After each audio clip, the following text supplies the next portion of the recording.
Bab 15. Menemukan tantangan. Pengalaman baru menolong kita mengubah pola hidup lama.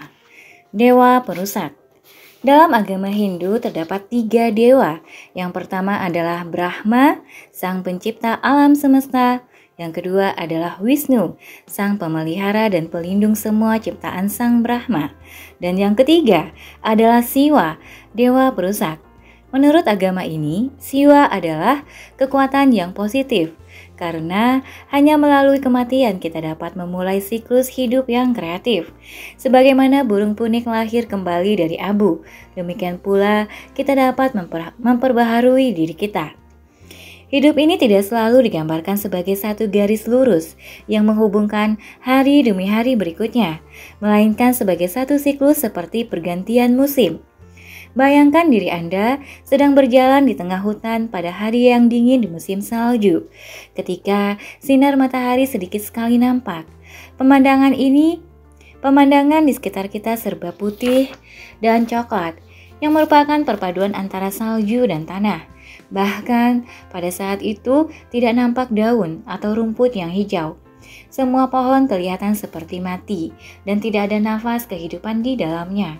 Tetapi pada waktu musim semi, bumi berubah menjadi ceria dan pohon-pohon kembali menghijau dan nampak makin kokoh dan tinggi. Semuanya menggambarkan kehidupan yang berputar dan makin sempurna.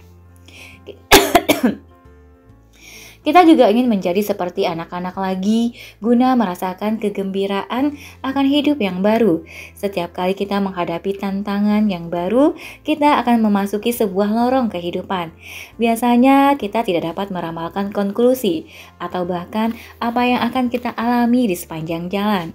Namun jika perjalanan kita telah selesai dilaksanakan dan kita menengok kembali ke belakang dengan perasaan puas terhadap hasil yang kita peroleh, maka kita bisa menempatkan diri kita untuk memasuki siklus kehidupan selanjutnya.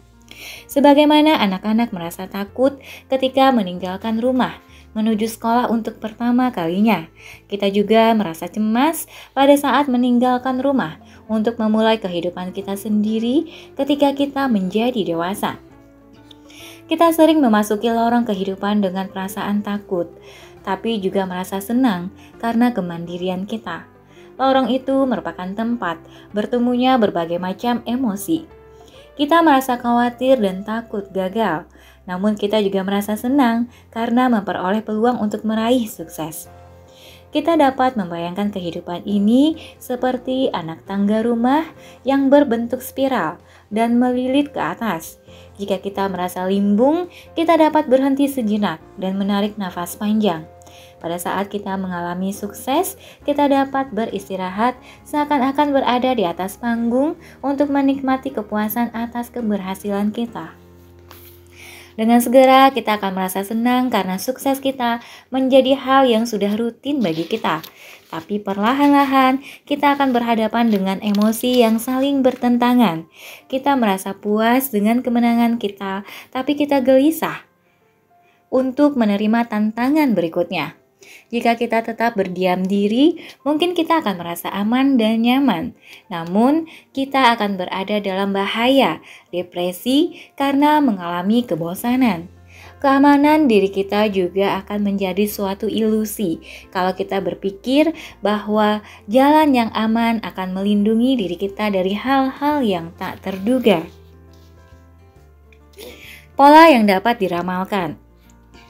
Keamanan yang sebenarnya akan terjadi bila kita dapat mempersiapkan diri kita guna menghadapi tantangan mendatang. Jalan petualangan akan membawa kita ke tempat yang tidak kita harapkan. Tapi jika kita sering melakukan perjalanan, kita akan segera menemukan bahwa terdapat beberapa pola yang dapat diramalkan pada jalan ini. Pertama, kita bisa meramalkan bahwa kita akan merasa takut. Emosi ini dapat berbentuk mulai dari rasa amat takut yang sampai kepada hanya perasaan khawatir saja.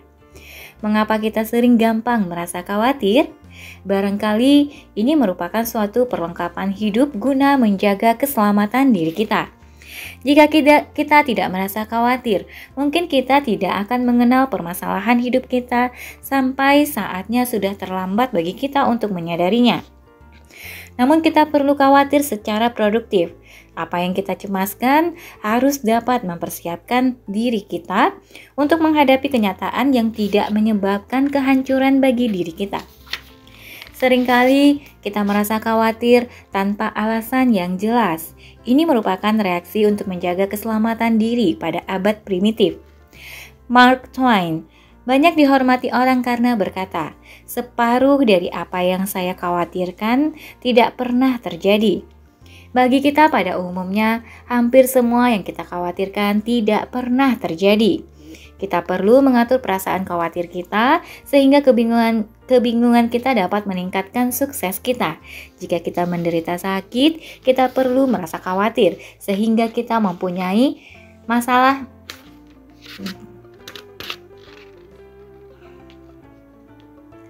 Jika kita menderita sakit, kita perlu merasa khawatir sehingga jika kita mempunyai masalah medis, kita akan dapat mengatasinya sebelum terlambat.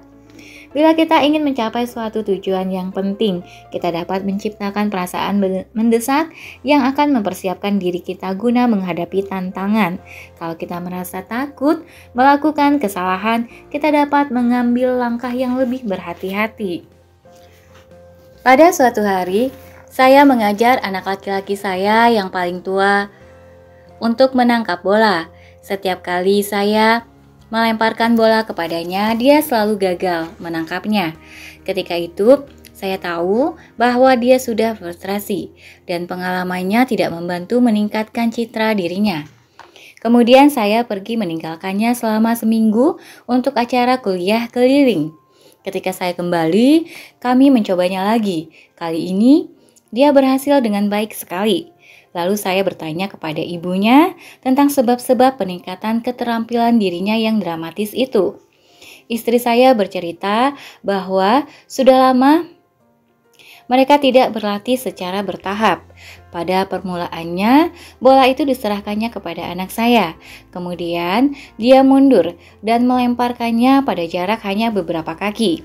Setelah kepercayaan dirinya meningkat, perlahan-lahan jarak lemparan ditingkatkan setapak demi setapak hingga mencapai jarak lemparan yang cukup jauh. Selagi kita mengejar tujuan kita perlu mengembangkan pola sukses yang menjadi susunan kekuatan di dalam diri kita. Lama-kelamaan, keyakinan diri kita akan semakin kuat, sehingga bila kita mengalami kesengsaraan, kita memiliki kemampuan untuk mengatasinya dengan baik. Menemukan kepuasan melalui sukses. Saya bertemu Mike Forster pada tahun 1973 di New Orleans, sewaktu saya memberikan kuliah bagi kepentingan manajemen IBM. Pada saat itu, Mike sudah bekerja di IBM selama 24 tahun. Dulu dia bermimpi akan menjadi manajer IBM. Setelah dia berhasil mencapai tujuannya, dia menentukan sasaran berikutnya. Sesudah dia mencapai posisi sebagai wakil presiden, dia baru menyadari bahwa suksesnya ternyata telah menyita banyak kegiatan yang dia senangi. Pada tahun 1992, Mike memperkenalkan saya kepada lebih dari 1.000 orang computer vision dalam konvensi internasional tahunan mereka. Setelah itu, Mike bercerita kepada saya hal berikutnya. Analisis pribadi harus menjadi kekuatan yang pertama. Saya perlu memahami sesuatu yang saya senangi. Jika saya mencurahkan seluruh hidup saya untuk bekerja, saya ingin agar tantangan yang saya hadapi bisa menyenangkan diri saya. Pada suatu saat dalam kehidupan saya mempunyai satu kesempatan untuk meninggalkan IBM, sehingga saya dapat melakukan apa saja yang saya senangi. Tapi berpikir untuk meninggalkan IBM merupakan suatu hal yang luar biasa karena perusahaan memberikan jaminan sosial dan perlindungan masa depan yang begitu baik sekali. Tetapi seseorang yang saya hormati menawarkan saya untuk berbuat demikian. Tindakan kita sering menyerempet bahaya. Kebenaran yang mendasar adalah bahwa kita mempunyai beberapa pilihan. Jika kita mengalami hambatan di satu jalan, kita sering menolak diri kita untuk mengenali peluang yang ada. Tidak beberapa lama setelah saya meninggalkan IBM, saya merasa seperti berpindah dari wajan ke dalam api. Perusahaan saya yang baru menghadapi ancaman akan diambil alih oleh pesaingnya, dan untuk menyelamatkan diri terpaksa menjual semua sahamnya dengan meninggalkan hutang sebesar 1 juta US dollar. Orang yang menjadi majikan saya pergi meninggalkan perusahaan, sehingga kami hanya dibantu 3 CEO. Ketika itu saya merasa seperti sedang berlari di tepi jurang yang dalam. Setiap saat saya merasa seakan-akan permasalahan yang saya hadapi semakin serius. Kalau sudah begini, saya akan kembali menggunakan beberapa kebenaran yang mendasar. Pertama, yakinkan diri Anda bahwa Anda sedang menikmati suatu perjalanan liburan. Kedua, apapun yang terjadi merupakan kesempatan bagi Anda untuk berkembang. Akhirnya, bagaimanapun sulitnya situasi yang Anda hadapi, ketahuilah bahwa Anda tengah membangun suatu pengalaman yang akan menjadikan diri Anda makin kuat, sehingga tabah dan fleksibel. Kembangkan potensi Anda melalui frustrasi yang Anda alami. Jika Anda memfokuskan diri pada tujuan yang ingin Anda capai, maka frustrasi Anda akan segera sirna. Perubahan memerlukan keberanian untuk menerima tantangan yang penuh dengan frustrasi. Saya tahu bahwa saya akan membuat banyak kekeliruan, tetapi saya tidak akan menyalahkan orang lain kecuali diri saya sendiri. Betapa mudahnya memutuskan untuk bergerak terus mencukupi diri sendiri. Peluang akan terbuka lebar bila kita bisa keluar dari zona kesenangan diri. Saya tahu bila saya tetap berpegang teguh pada nilai dalam diri saya, misalnya memusatkan perhatian kepada para pelanggan saya, maka saya akan memperkuat dasar hidup saya. Demikian pula pengetahuan tentang kekuatan dan kelemahan Anda akan memberikan Anda ketenangan yang mengagumkan. Selagi saya terus bergerak menuju masa depan, saya tahu letak zona kesenangan diri saya, di mana saya dapat menguji diri saya. Saya membayangkan diri saya berada di lapangan permainan, dan di dalam arena itu terdapat daerah yang bisa menjamin keamanan diri saya. Perluasan arena itu guna mengembangkan peluang untuk memenangkan pertandingan menjadi tantangan bagi saya.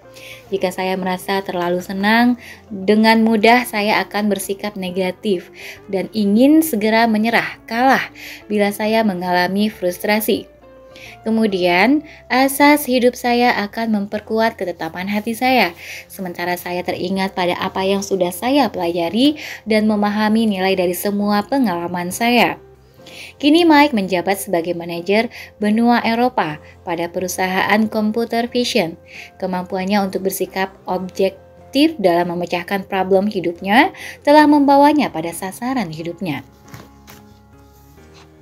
Nilai suatu transformasi.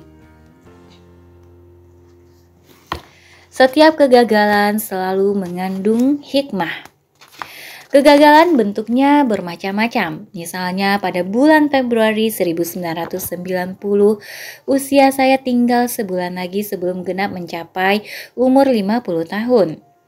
Waktu itu, saya ingin sekali mengikuti perlombaan lari jarak jauh dalam grup usia yang sama. Ketika saya berusia 45 tahun, saya memenuhi syarat untuk mengikuti pertandingan tingkat dunia di Roma dalam Senior Olympics. Saat itu saya bisa menempuh jarak 10 km, 6,2 mil dalam waktu 34 menit lebih 26 detik. Dan itu berarti rata-rata 5 menit lebih 32 detik per milnya. Sekarang saya ingin melihat bagaimana kemampuan saya pada usia 50 tahun. Tapi ketika saya bersiap-siap untuk naik ke pesawat dan mengambil bagasi saya, mendadak otot pada pangkal paha saya keseleo. Sejak itu saya terpaksa harus beristirahat. Padahal selama 20 tahun saya tidak pernah absen mengikuti perlombaan lari. Ada saat-saat ketika saya memberikan kuliah dan mendengarkan diri saya mendiskusikan gagasan bahwa setiap kegagalan selalu mengandung hikmah. Saya memang kecewa karena tidak bisa mengikuti perlombaan lari. Untuk mengatasi hal ini, saya lalu memutuskan untuk mengalihkan energi yang biasa saya pakai untuk berlari menjadi tenaga untuk berenang, yang tidak membuat nyeri otot pangkal paha saya. Namun demikian, kegiatan fisik seperti ini tidak dapat memuaskan diri saya karena saya sudah keranjingan olahraga lari. Akhirnya saya memutuskan untuk menulis buku. Adapun manfaat yang bisa Anda peroleh dari gagasan ini sama seperti kepuasan diri saya setelah menyelesaikan manuskrip buku ini. Mustahil bisa terwujud bila saya tidak menggantikan frustrasi saya dengan suatu prestasi kerja. Kerap kali kita merasa senang dengan pola hidup kita, seperti pekerjaan kita, menyaksikan program televisi favorit kita, atau membina pertalian hidup kita. Jika kita kehilangan pekerjaan, televisi kita rusak, atau pertalian hidup kita putus, kita akan merasa gelisah. Kita mungkin akan kehilangan dasar hidup kita. Kalau sudah begini, sebaiknya kita memutuskan untuk mengambil hikmahnya dan mengalihkannya pada hal-hal yang lebih bermanfaat bagi kemajuan diri kita. Kejutan yang kita alami karena terputus dari kerutinan hidup kita dapat membangkitkan semangat kita untuk menggali segenap potensi kita, melakukan berbagai percobaan, dan mengembangkan bidang kehidupan baru yang kita senangi. Kalau ikatan tali kasih kita terputus dan kita menjadi patah hati, maka kita perlu menyalurkan frustrasi kita dengan membaca puisi pada saat matahari tenggelam atau mengunjungi para sahabat yang seusia dengan kita. Bila kita kecewa karena masalah keuangan, kita dapat mengubah minat pribadi kita dengan bekerja secara paruh waktu. Kita harus dapat mengambil hikmah dari setiap kegagalan kita dan menukarnya dengan hal yang positif. Walaupun kerugian yang kita alami terjadi di luar kendali kita dapat menciptakan pengalaman baru yang dapat meningkatkan nilai harga diri kita. Dengan demikian, kegagalan akan bekerja demi keuntungan diri kita. Dalam kenyataannya, kehilangan kesempatan untuk berlari telah membuka pintu bagi saya untuk menikmati kesenangan bermain sepeda melewati hutan, menyelam dengan snorkel di laut, dan mengejar tantangan untuk menulis buku baru. Kita perlu memahami nilai suatu transformasi dalam hidup kita. Kehilangan sesuatu tidak berarti kita telah gagal.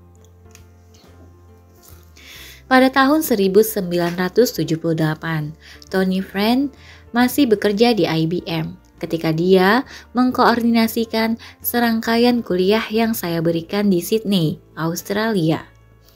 Beberapa tahun yang lalu, dia menderita suatu penyakit yang tidak dapat diidentifikasi, sehingga jalannya menjadi timpang. Sudah 3 tahun, dia menjalani pemeriksaan yang kontinu untuk mengisolasi masalahnya yang dinilai sebagai penyakit syaraf yang langka dan tidak dapat disembuhkan. Kini Tony tidak bisa lagi menikmati kesenangannya bermain ski dan berperahu layar di laut. Namun, dia bersikap terus terang tentang emosinya. Selama 4 bulan, saya menderita tekanan batin. Diagnosa terakhir yang disertai dengan pemahaman yang sesungguhnya bahwa masalah ini akan tetap tidak bisa diatasi terjadi ketika bisnis saya sedang jatuh, sehingga kelangsungan hidup rumah tangga saya menjadi terganggu. Sikap optimis saya yang selama ini selalu menyelamatkan diri saya tidak sebanding dengan perasaan kecewa saya. Saya menggali diri saya, namun saya tidak menemukan cukup kekuatan untuk kembali bangkit. Saya harus menggali dalam sekali untuk menemukan kekuatan guna melanjutkan kehidupan saya. Saya percaya bahwa Anda selalu bisa menggali lebih dalam sehingga Anda dapat memperbaiki nasib Anda. Dan Anda harus menyeret diri Anda untuk sampai pada suatu keputusan bahwa Anda tidak akan pernah menyerah kalah. Saya tentu bertanya kepada diri saya, kapan kamu berhenti berjuang? Anda harus tetap yakin bahwa bila satu pintu tertutup, maka pintu lain akan terbuka.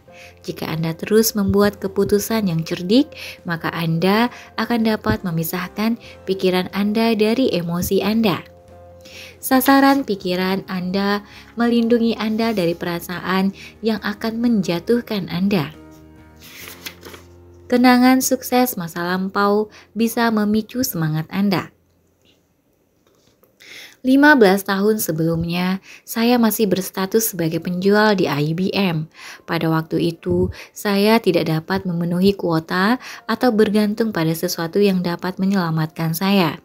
Kemudian saya meyakinkan diri saya bahwa lingkungan selalu berubah. Tidak ada alasan bagi kita untuk percaya bahwa hari yang suram saat ini akan berarti besoknya juga sama.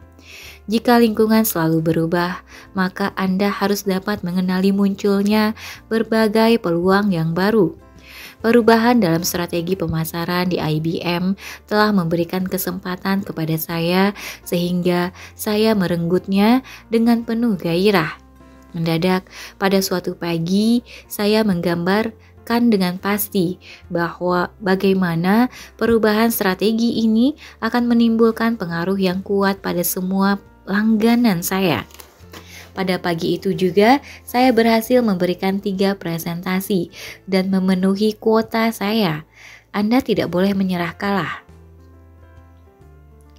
Kemudian Tony teringat pada ayahnya yang sudah berumur 78 tahun.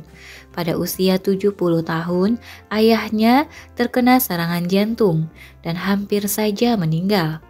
Pada mulanya, keadaan kesehatannya sangat gawat, sehingga para dokter mengatakan kepada ibu Tony bahwa ayahnya tidak akan bisa selamat dan dianjurkan untuk membawa pulang semua pakaian ayahnya. Ketika dia sembuh kembali, terpaksa ibunya membawa kembali pakaiannya ke rumah sakit. Apa yang dapat dikatakan ibu Tony ketika ayahnya bertanya mengapa pakaiannya dibawa pulang? Ketika ayah Tony kembali ke rumah, sikapnya dingin sekali dan nampak kurang senang. Tony menjelaskan demikian. Ayah saya berjuang untuk bersikap positif, tetapi kelihatannya dia mengalami kesukaran untuk beralih ke kehidupan normalnya. Kemudian dia menemukan gairah hidupnya yang baru. Pada usia 76 tahun, dia membeli sebuah komputer dan merasa senang sekali karena dihadapkan pada tantangan untuk belajar dan dapat menikmati semua yang dikerjakannya dengan komputernya. Kini dia sudah dapat berjalan kaki sejauh 5 mil per harinya dan mengingatkan kepada kita bahwa Anda tidak perlu merasa tua untuk memanfaatkan setiap kesempatan yang terpampang lebar di hadapan Anda. Sekarang Tony tinggal di Tiburon, California, masih tetap mencintai dan hidup berbahagia dengan keluarganya. Dia menikmati segala sesuatu yang dilakukannya dan mengabdikan diri dan semangatnya demi bisnisnya. Dia kini dapat menerima segala sesuatu yang tidak bisa diubahnya dan memiliki keberanian untuk menghadapi apa yang dapat dikendalikannya. Baru-baru ini dia berbagi pengalaman dengan saya tentang buah pikiran kakeknya yang telah membantunya agar tetap bersikap objektif dan tekun dalam menghadapi kesengsaraan dan kekecewaannya. Bunyinya demikian. Bagi semua masalah di bawah matahari, selalu ada jalan keluarnya dan tidak ada sama sekali. Namun bila ada, coba cari sampai dapat. Kalau tidak ada, juga tidak apa-apa. Nikmati perjuangan Anda. Kenangan sukses masa lalu bisa memicu semangat kita. Kita melihat realitas yang akan terjadi.